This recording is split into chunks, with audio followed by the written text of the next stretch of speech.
using an isolator box today because you don't want you shocking yourself like I made that arc the other day. So you should know how to crimp on MC4 plugs. If not, we can include an MC4 crimping tool with that. Just bear in mind there are lots of videos on YouTube how to make MC4 plugs. It has basically a male and a female. The big end that you see, the big end over there, that goes into that type of connector. So you notice on this one over here, the red cable, it's a female on there, so we need to put the pin on for the male. And so that's what the male looks like. We just slide the pin after we've crimped that on, push that on there, tighten up the nut. The same for the female, that's the female there, push it on the other end. Okay, these are the ends that are going to go into the solar panels, and these are the ends over here that are going to go into this inverter. All right, here's another female here.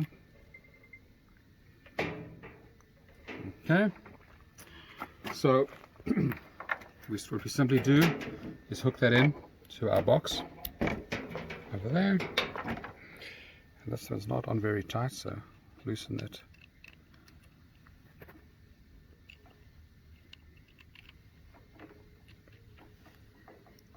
And you'll hear a little snap when it's in. You'll see the pin sticking out there. You know, sometimes some guys don't push the pin in deep enough. The pin's over here, then it won't make contact, and that simply goes in this side over here. All right, now we have our little box we can mount on the wall. We've already prepared 2 other short cables that will plug in here and plug in there. Now this is going to go to the PV input on this inverter. Okay, yeah. Okay. All right. I just pointed out that I screwed things up. Look over there. Do you see the problem? Black wire turns to a red wire. Red wire turns to a black wire. So I crimped the wrong end on each plug. So I have to redo that. So this happens. It can happen frequently. So I just did that to show you guys what not to do. So you cannot pull these plugs out again, so you can have to clip this wire off and put the right connector on the end. Okay. So those last 2 wires, we're just going to feed them through the PV input and open the terminal up.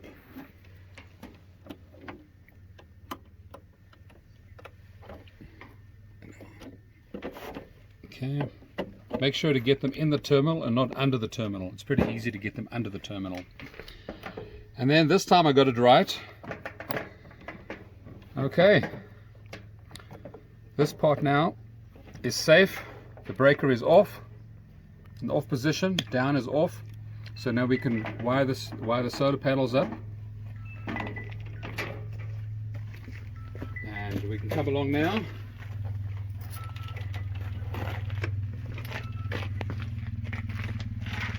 Connect the positive in there. The negative in there.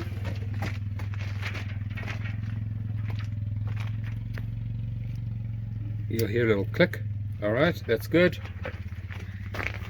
And you can do this last or first, as long as that breaker is in the off position.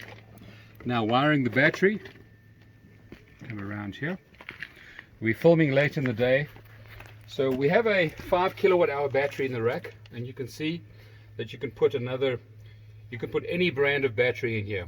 We have the MK Energy in here that has all the features, the breaker in the front. It has heating as well, so it's good for cabins that need some heating. The battery actually heats itself up when it's busy charging, if it's below freezing. And you can put 3 batteries in here. That's 5 kilowatt hours, so you can have 5, 10, 15 kilowatt hours of capacity in this rack.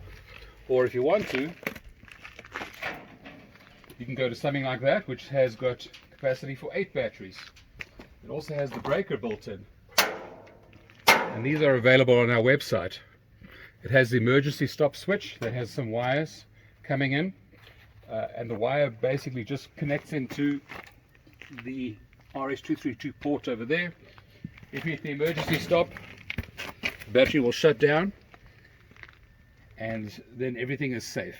Okay, so quite simply, when you get the battery, you slide it in there. These cables are supplied. In this particular instance, there'll be 4 AWG for this inverter. This particular model can take 4 AWG cables. Wire that to the bus bar. Then from the positive side, these supplied cables, these are 4 AWG, and the negative, and we simply wire that in, and you notice positive over there and negative, and then just make sure the breaker is off on the battery at the bottom over there, so there's no power. You can see that. If you don't believe me, we do that over there.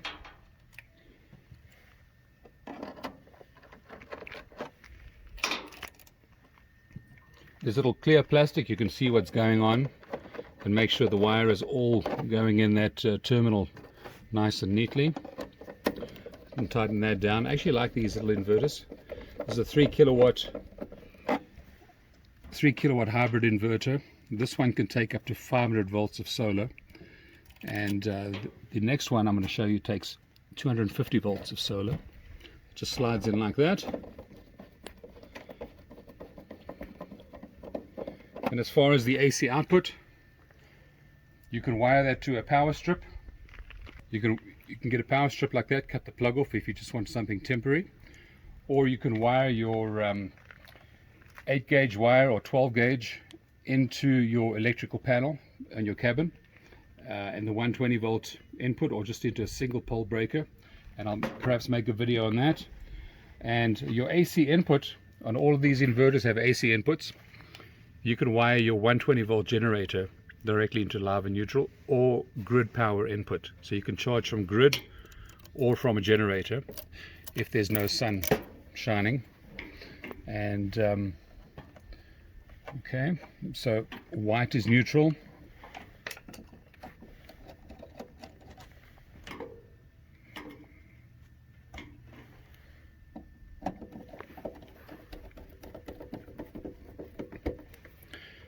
neaten these wires up a little bit.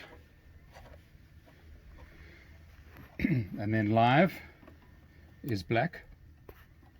All right, and then the ground wire, there's only one terminal for the ground wire. You can use the ground wire over there. There's a ground terminal there.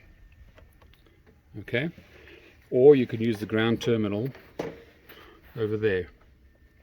That's the same ground point. So this ground here and that ground there are the same thing. Okay, and then there's a cover that goes on here.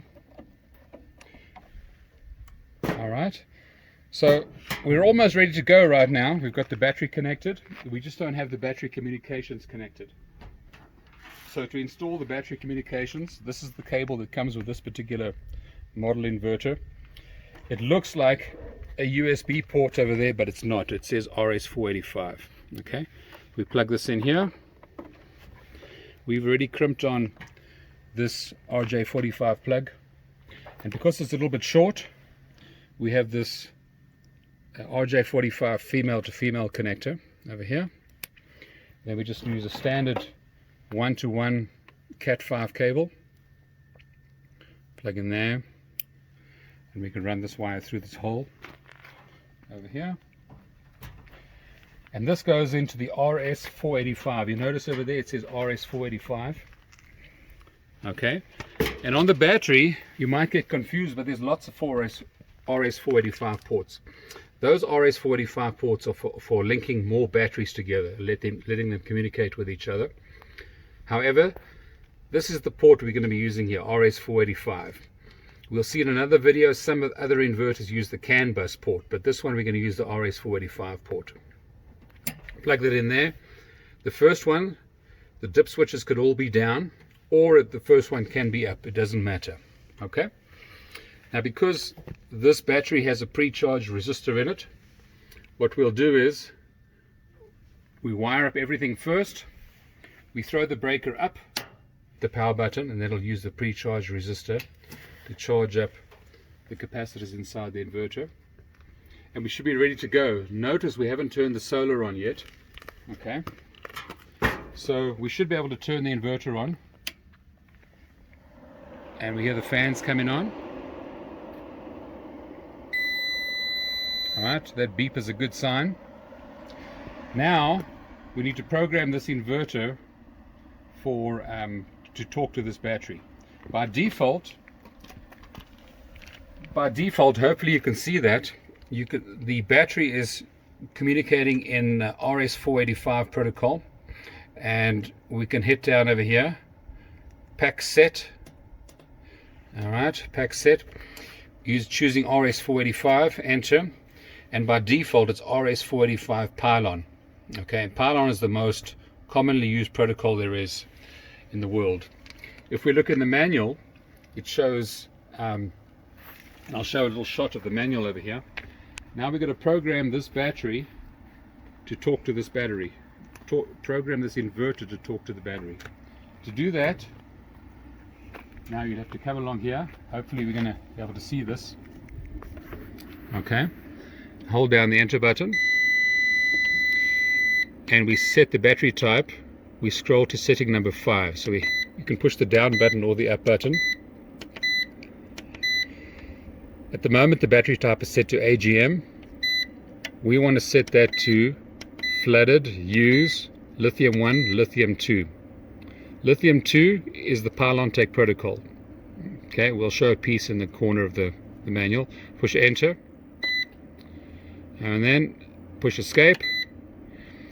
And to show that it's lithium, you'll see that there's a little Li symbol on the just next to the battery right now. Okay, and you'll notice it's putting out 120 volts. Also notice we have not connected the solar yet. To prove that the lithium is working, what's going to happen is if I pull this cable out, the battery connection cable, in a short period of time, you'll see, give it a few seconds, and you notice there'll be a fault coming up, and as the fault comes up, the output voltage will switch off. Okay, you can see there's the cable in my hand over there. It takes about 30 seconds. There's fault 19, and if you don't do anything within a few minutes, the output will shut off. Okay, so you'll notice when I put this back in over here,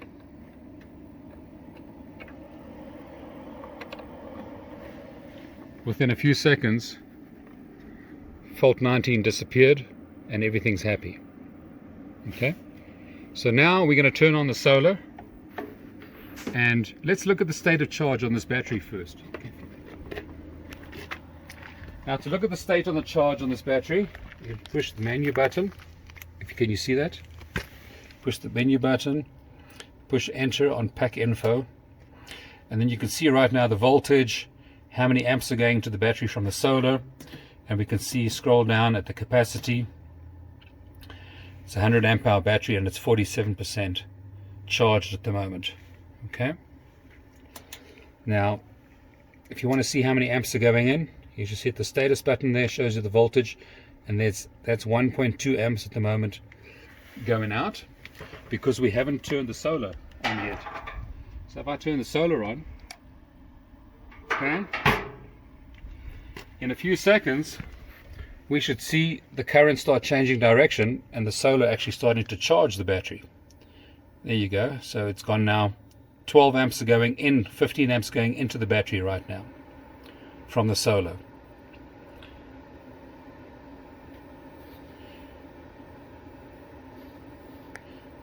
Okay, that's always a good way to see. A negative number says current going out, and a positive number shows power coming in. All right, and if we look at the inverter on the top over here, if we scroll through the home screen like this, keep pushing up and down button, it'll tell you how many volts are coming in from the solar. 148 volts, 138 volts. It'll tell us there's 7 amps coming in from solar. So 7 times 148 is, I'll put that in the video, can't think right now, is 949 watts. I didn't have to think, I just pushed the next down button. So almost 1,000 watts are coming in. So 130 volts times 7 is roughly 1,000 watts. And that's what we see coming into the battery over here. Is almost 1,000 watts going in, give or take a few amps. Now let's see if this actually works. So this didn't take us too long. So let's see if we got some output power. Let's get an appliance. Trusty Swan cooler.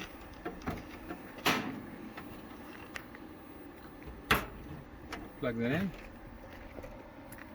Turn the switch on. And there we go. Everything is running. So that is pretty much power in maybe 30 minutes of setting this thing up. Okay, thank you. In this kit over here, we're using the GROWATT 3000 TL LVM-ES. This is also a 3000 watt inverter, but the maximum input is 250 volts. Also 4 kilowatts, but 250 volts max. The previous video we showed you had a 500 volt input.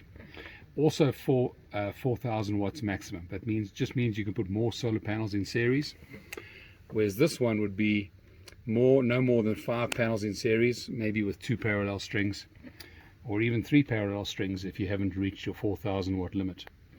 Okay, so wiring it up is pretty simple. We've gone ahead and wired some things up.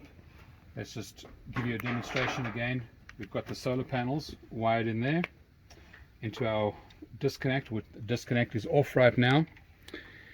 We've got our little jumper cables, or whatever you want to call them, into the PV plus and PV minus. Remember, make sure the switch is off and that the inverter power is off, because you can still blow the inverter by, if the power is onto the inverter, AC power or something, you can still break the inverter if the screwdriver terminal is in the terminal and you're touching the metal outside. So if you're worried about that, stick some insulation tape around the tip of your screwdriver over there, around that shaft, so to avoid that particular problem happening.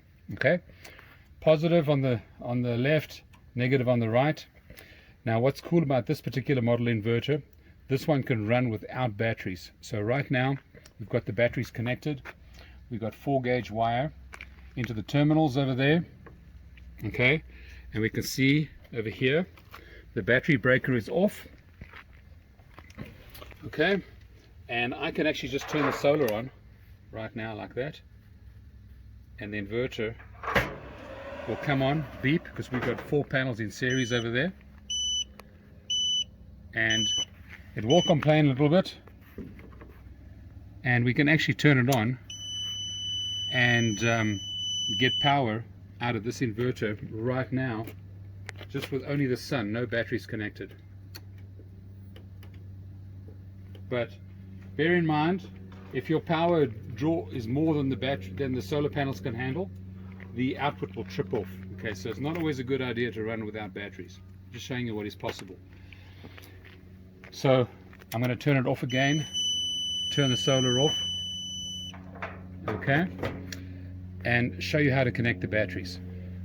Positive, negative, and if you're not quite sure, you'll notice there's positive and negative written on the inside of the inverter over there.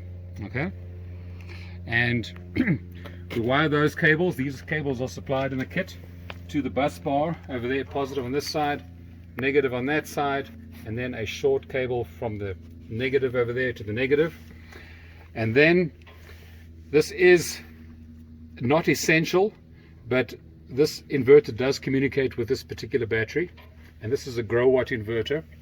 So on the battery protocols, you can set this up to GROWATT, but like I said, if you don't use this cable, you can set the protocol on the inverter to AGM. An AGM battery doesn't require protocols.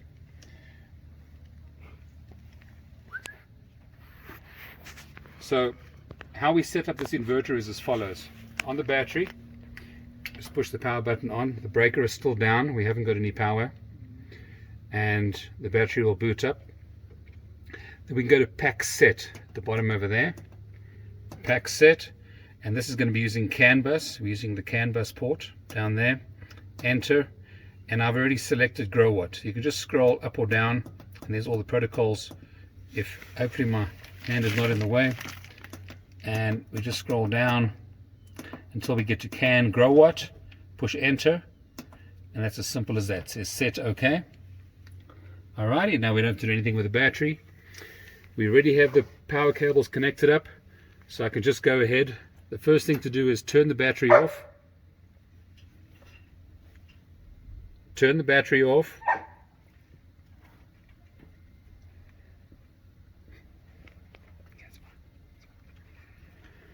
Turn the battery off. Turn the breaker on.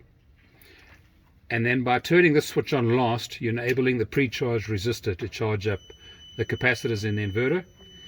Okay. Now let's look at the inverter. By default, the inverter is set to an AGM battery. Okay. We can see over there, there's the voltage on the battery. Now to set the protocols,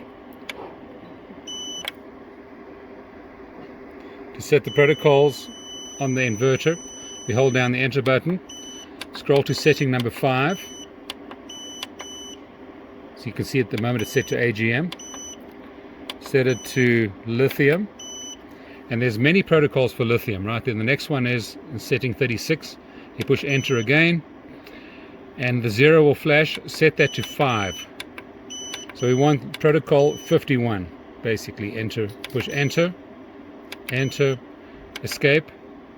Now, I haven't plugged in the cable yet, so you'll see right now it starts showing fault 04, which means low battery, because it doesn't really know what the battery voltage is, and also fault code 20. So we can take this cable over here, plug it into the BMS port. Okay, not the RS485, the BMS port for CAN bus.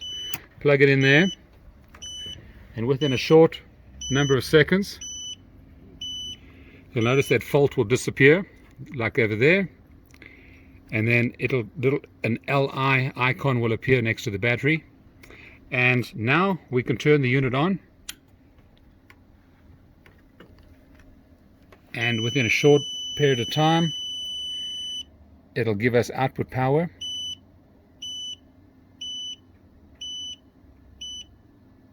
Okay, let's give it some time for the communication to establish.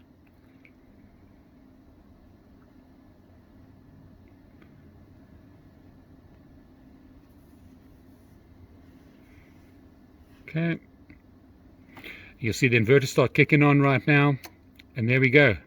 Now we have AC output power, so we can turn our switch on, and we wired this. One thing I didn't show you is the input, AC input. You can put your generator on the top there, or your grid power to charge the battery, and the AC output is on the bottom terminals over there. You got ground, live, and neutral, and we're just using a plug extension cord. Cut the plug off on the end, and now we have power.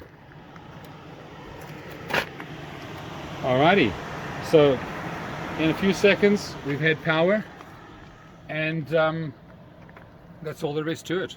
So let's connect the solar up. Let's see. If we look at the battery over here to see if it's charging, we can have a look at pack info. Scroll down, pack info over there. It'll tell us there's 2 amps coming out of the battery right now. Negative means out, because the solar is turned off. If I turn the solar on, give it a few seconds, and you'll see that the current, the negative sign, will disappear, and we'll actually see amps going into the battery. Right now the battery is discharging, and with a bit of luck the amps are starting to drop now. And this is at 3 o'clock in the afternoon on December, nearly Christmas Day. Okay, and so there we're charging now with about 500 watts, or 10 amps at 53 volts is 530 watts. Okay, and that's all there is to it. I'm going to show you today is the 10. We have the same inverter in the 5, 8 and 10 kilowatt version. We also have the 12 kilowatt version, which has the bigger box in the front here. This 10 kilowatt version, this video here is just to show you how to connect the solar up and how to connect the battery up and get the battery communicating. Just some basic things. So first of all, we've got 4 solar panels over here that we're going to be connecting up, 4 panels in series. And we're going to go through a solar isolation box over here.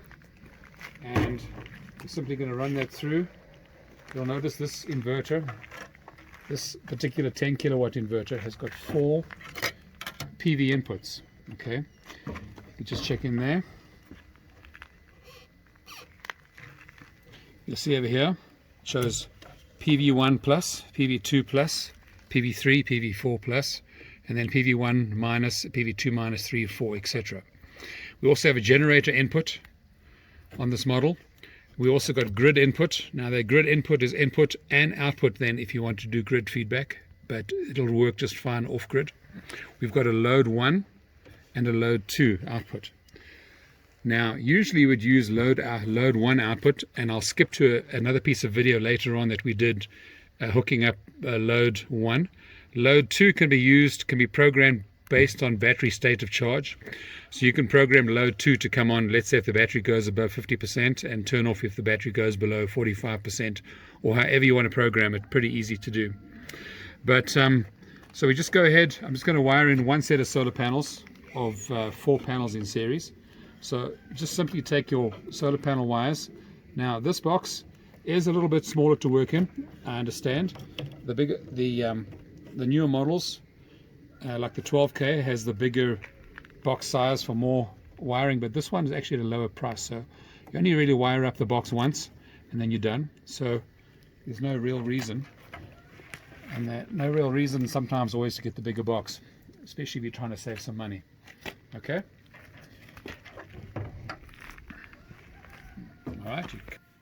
all right, then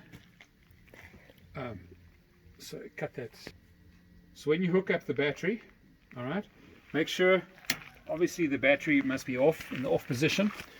We're going to use the CAN bus in this case, which is the standard 1-to-1 Cat5 cable that you can get anywhere, and it's going to go into the CAN port on the battery. You're just going to run it through whichever port you want to. You can take it out of the COM port there. That's what I would do. But in this case, I know this hole is already open, so I don't want to take that grommet out. I'm just going to stick it through there, and you'll notice right here, this one over here says CAN BMS RS485. We're going to connect this cable into there. All right. So, okay. We've got bus bars inside this rack, so you're just going to connect the red wire on this side, following obviously the red wire on the battery, negative wire over there. Just to take these, this is 2-aught cable, run that through here. We kind of drilled out this hole on this lug because it wasn't big enough, but the lug supply will be the right size. Then in there. Now don't mix your polarities up. You'll see over there at the bottom it says BAT plus, BAT minus. You'll be surprised. We do have customers that reverse polarity, and then it doesn't do any damage to the inverter, it just trips the breaker. And usually for the 10 kilowatt inverter you would at least want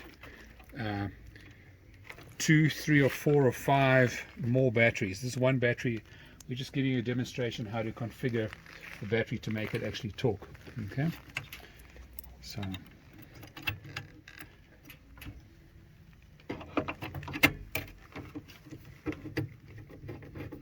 okay, now we've got this solar wired up like we showed in previous videos. And then also, before we turn the unit on, I want to just talk about this button on the side over here. This button has to be on for this inverter to output power, and for the solar to be detected, that switch needs to be on. That's the PV disconnect switch, and the RSD button needs to be in to turn the inverter on and off. Okay, so what I'm going to show you now is the startup procedure of the, so I'm just going to show you the turn on sequence over here. So just like the last inverter, these batteries have pre-charged resistors in them. Now it looks counterintuitive, but you want to turn the breaker on first. This switch must be off, that switch must be on. All right.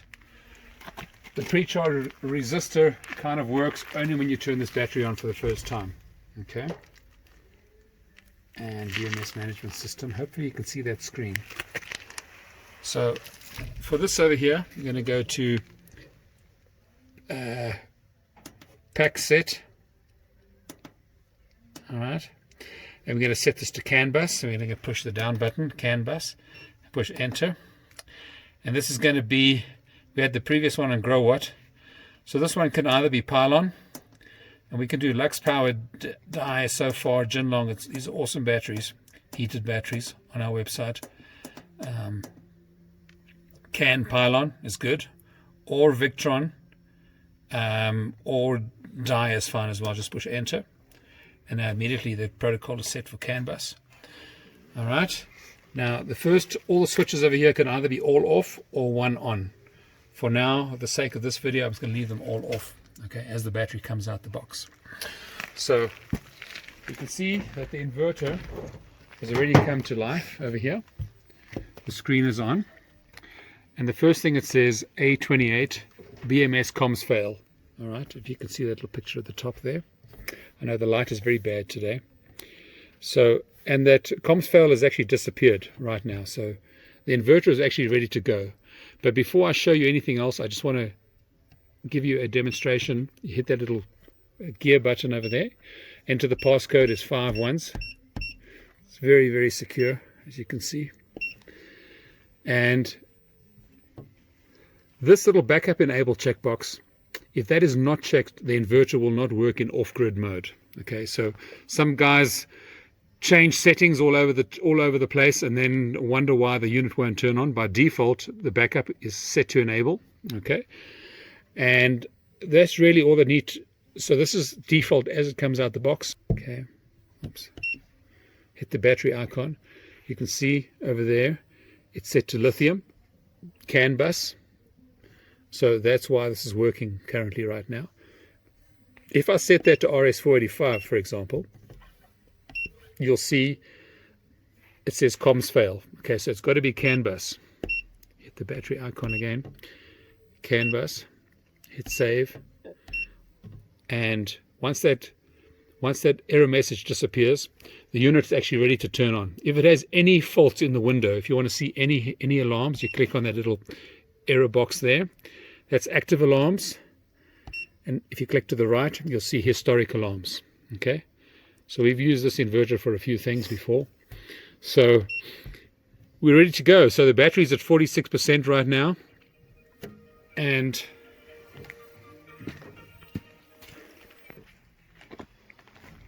all right, so the way to turn the inverter on now is simply push that button. You won't believe how many times I get that call, and in a few seconds you'll hear the inverter fans coming on, and we'll be whirring away with power. And then I'll cut into another video where we actually use the output power to run a couple of tools and things like that. There you go, coming to life. It took a while, about 30 seconds. Hear a click, and if we touch the screen over here, you can see if I touch the little home screen over there, it shows you've got 120 volts on line 1 and line 2. So this is a 10 kilowatt inverter, and I can maybe run through some of the specifications here on the side. So the maximum solar input, we can put this up on the screen as well. It's a 10 kilowatt output, but 15,000 watts maximum solar input. The solar input voltage, you cannot just stick one solar panel on. It's not going to be enough voltage. It needs to be 120 volts to 500 volts. The maximum input current is 14 amps times 4, so it's 4 independent charge controllers, and the max short circuit current from the panels must be 22 amps. And the battery range from 40 volts to 60 volts, pretty standard. The maximum charging current 190 amps. And the efficiency is 97.8%. The standby current on this guy is only 75 watts.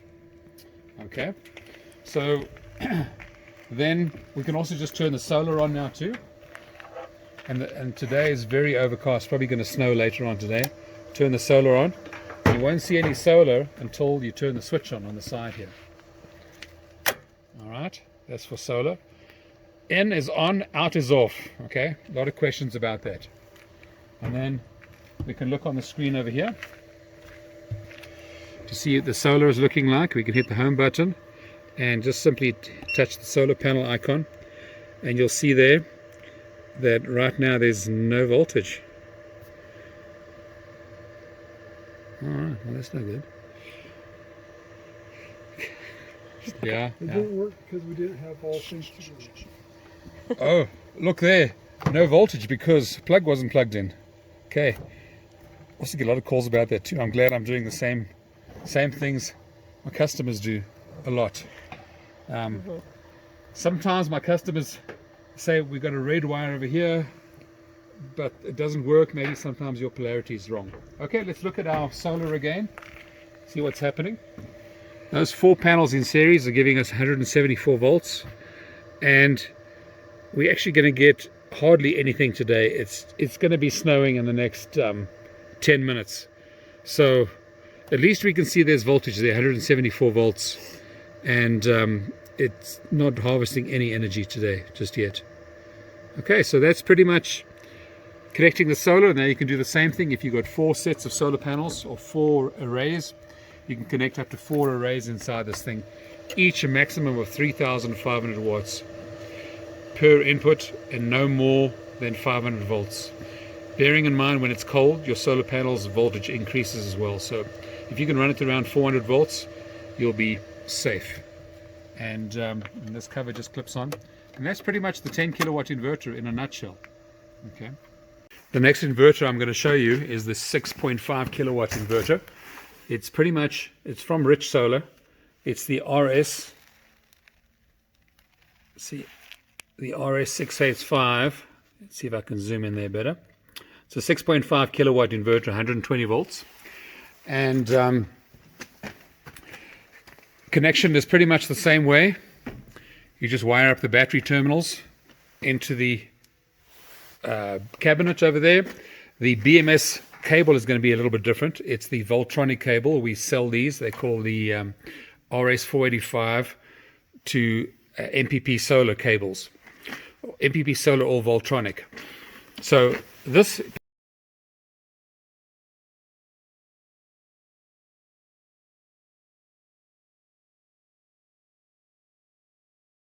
particular inverter uses the RS485 as the communications. So we've wired it all up and we can start it. All right. Oh, to turn the battery on, obviously it won't start because I haven't turned the battery on. So you push that breaker up, and to turn the pre-charge resistor on, hit it over there. Then while I'm down here, we're going to set the pack set over there. We're going to set the RS485 and we're going to set it to Voltronic. Alrighty. So Voltronic RS485, you need the special cable.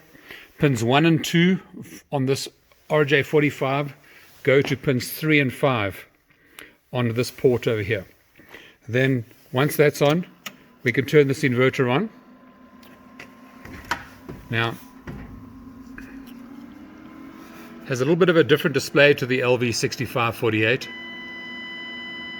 Alright. That's what it looks like there. And the power's come on, but this is, I'm going to show you how to set it up. You go to setting number 5. Number 5 over there. And you set it to LIB. Alright, that is, so normally it'll be set to AGM when you get it out the factory. Use PYL. This one you set to LIB. Push enter. Alright, escape. And you'll notice that when the communication is actually happening, that battery symbol will start to flash. And that lithium ion symbol is there right now telling it's lithium ion. But the moment there's communication going on, that symbol starts to flash. It takes about a minute. So I'm going to pause the video here for a second. While I'm waiting, this inverter is kind of a little bit cryptic. There we go, 120 volts out, and then the battery you can see is starting to flash, battery symbol.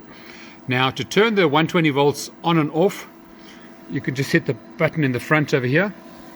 But if we had to pull this cable out, you'll notice the battery will stop flashing. It'll take about a minute or two, and then we'll have a fault that'll come up. And I'll just pause the video and wait.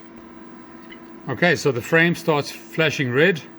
You'll notice you'll get a fault 61, and then the battery stops flashing. And that is because we have the cable out of the BMS port. That goes into the BMS port over there. Plug it back in, and in about, if you don't plug that in about a minute or two's time, the inverter will actually turn the output off. In fact, it did turn the output off already. As you can see, the AC output is 0 volts. I plug it in, wait a minute or two, and then the output will come back on. All right, or actually the output is still on. And if I had to leave it for a while, it would be in trouble. Okay, so that's how you set up the 6548. Whether it's the LV6548 or this particular model, it's exactly the same. The protocol is LIB. There we go. Just as a recap, it has 2 solar inputs on this unit, up to 4,000 watts per input, and the maximum voltage is 250 volts, as you can see there. 250 volts maximum per input. And we just simply wired that straight into the DC disconnect box, and we wired it into the solar panels as we showed in other parts of the videos. This video is for the XP6000. You'd hit the knockouts over there. You'd wire your positive and negative in there, and your CAN bus cable into the end. The CAN bus cable is just a 1-to-1 Cat5 cable. Alrighty, and that would wire into the MK Energy battery, into the CAN bus port. How you'd set up the battery is you'd go to menu, and by default it should just work. Push the down button, you hit pack set. You can see there, pack set, hit enter, down CAN bus, and it'll just be CAN pylon, and that's the one you want. Alrighty. The same startup procedure as the other. Hit this breaker on here first. Alright. Make sure that the breaker, the battery breaker, is on over there as well, and the battery cables are wired up. So this would use the pre-charge resistor inside the MK Energy batteries. Hit the power button as the last unit after everything's connected. That'll power up. Okay. Then we run our CAN bus cable in. We can turn the unit on the side. And there's a power on button, this one, and the other button is to actually enable the output. Turn that on. And then what we do is, to make it speak to lithium battery, you hold down the enter button. All right, and you'll see that 01 over there. We go to setting number 3. Push up, setting number 3. Hit enter. I've already programmed this to lithium. So you'll see the different types of battery type there. Is lead acid. That's no battery. Lithium ion is what we want. And I'm looking at this little point right here. Lithium ion is what we want. Let me just scroll some of the other types. Lithium ion, enter. Then it's going to ask you for the battery type over there, or the brand. Enter number 1. Okay, by default it's on 6. So just go enter number 1 over there. Push enter. All right. And then what we'll see is it'll start up. In a short while, give it a few seconds, it'll show lithium over here. It'll show a happy face. And the moment the output starts working, you'll notice right now there's no output voltage. It's a happy face. It shows the battery voltage and it starts working. And that's as simple as that is to get the communication working. Battery type, lithium, and then battery type number 1. Make sure the breaker was on first. This turns the output on and off. This turns the inverter over here on and off. And then the solar voltage would go directly in PV inputs 1 and 2. Okay. And with this particular XP6000, it's a 6,000 watt unit. And the voltage, you can go up to 500 volts. If we can find the sticker on the side. And I'll bring up a better sticker of this. You'll see the open circuit voltage is 120 to 385 volts working. The maximum open circuit voltage is 480 volts DC. And the maximum PV power on this unit is 8,000 watts. So that is, that'll be 4,000 watts per input. Okay, and it's a 6,000 watt split phase output unit. This video is for the 12 kilowatt unit, or the 10 kilowatt units will be coming out with this new case. The new case has several enhancements. It has a bigger wiring spot over here. It also has the breakers built in. They're 125 amp breaker, or in 2 poles, so you'd wire that 250 amp bypass using 2 poles of the breaker. That's, for example, L1, that's L2. It's got a grid input, it's got the load output, it's got the generator input over here, or AC coupling input. It's got the breaker for your DC power coming in, and it's got terminals which you just push the cable up that's stripped, and Allen key to tighten down. It also has 200 amp CTs on it, and the unit is also quite simple to set up. The same procedure as all the other inverters. You just hit the Cat5 or the Cat5 cable in here, which is your CAN bus port, and here are the CTs that are wired in here going to the grid inputs. And it's quite simple. This is already pre-programmed for Pylon Tech protocol. So you hit the little star button, you enter your password is 5 ones. You only need to enter that every time the inverter restarts, 5 ones. You can hit the battery mode. This is how I recommend just setting it up by default. Self-consumption, disabled, cell enable in my case. If I'm selling back to the grid, and your PV type, whether you want independent, parallel, constant voltage. So these are all different modes you can run your solar panels in. There's your time and date, and there's your AC coupling menu over there. And if you want to set up the battery, we typically just hit the battery over there. If you're running lead acid, you would hit lead acid type or custom. I've got on lithium CAN bus, and that's pretty much it. Hit save, exit, and there you've got output power.